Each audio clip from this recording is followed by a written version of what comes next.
All right, I'm going to take a few minutes here, everybody, to look at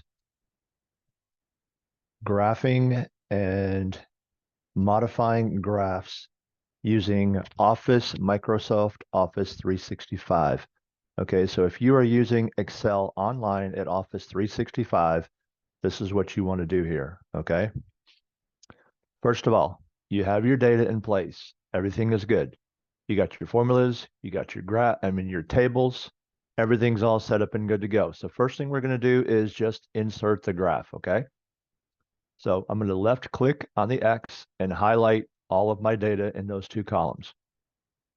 I'm going to click insert. I'm going to select a scatter plot, and there you can see it. All right, at this point, everybody, I have the title. I have the title to my graph. That's all set. It doesn't just say chart. It actually gives the name of the title because I highlighted that right here as part of my graph. Okay, so the title is there.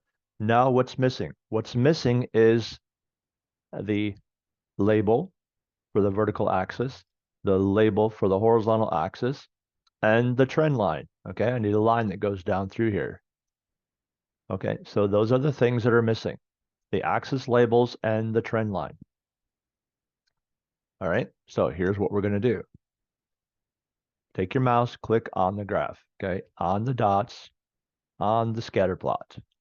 Now, right click, and it's going to say format. You're going to format, and now here we are. If I look on this side here, it says horizontal axis right here. So click right here, horizontal axis. You see it says the chart title is on, the legend is on.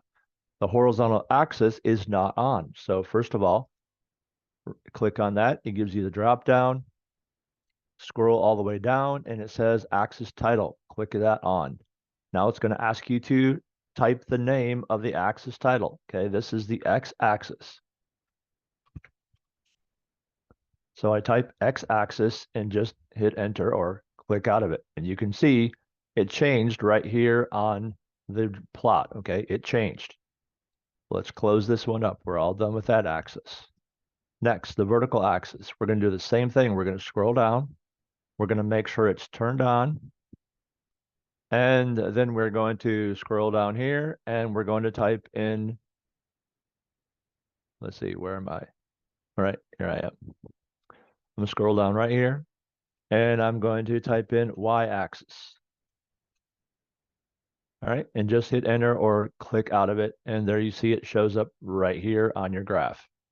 And we're done with that. Now all that's left is the trend line. Down here, you can see the trend line is not turned on. So turn the trend line on. And the graph shows up automatically. Everybody see that? It just showed up. Now I want to put the equation. So I clicked equation on the graph. I've got that now. You can see it showed up, y equals negative 0.05. And I'm going to add forward. I'm going to go 2 spaces forward and 2 backwards just to get used to doing that because I'll need that next week. Okay.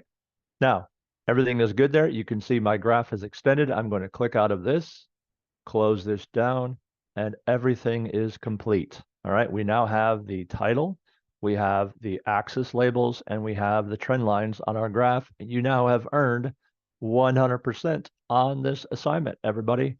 Congrats to you guys. Thank you for your determined effort. I'll see you in the forums. Bye.